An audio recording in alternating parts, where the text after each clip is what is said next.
Tanggui bujiya nung ano ang leham zagono Tanggui bujiya nung ano ang leham zagono Tai beseneng ba bujiya tong sina Tai beseneng ba wan shu ya tong shina o ani ham jama o ani kafir ma be bakshena o ani ham jama o ani kafir ma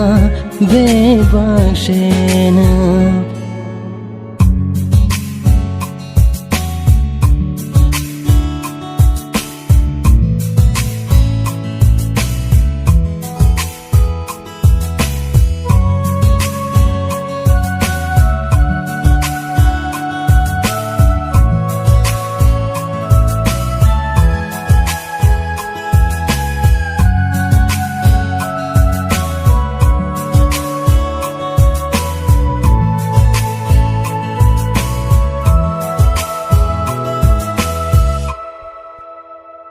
Tong tu cha tu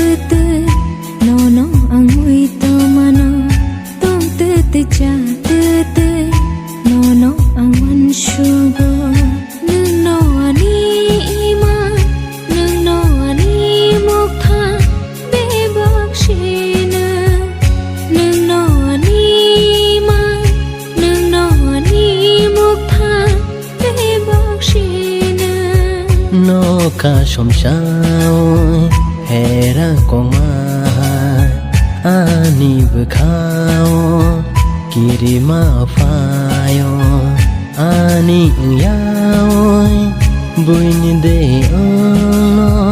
hao lewana mafayo ani yao buin de ono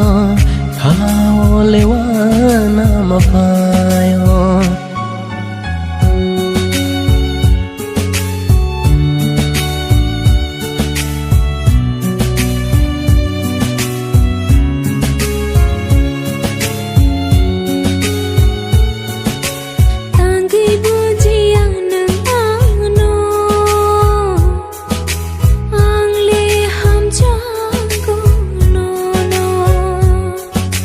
Tanggui bujiya nung ano ang leham zagono Bu pang bu chumi Biya sharite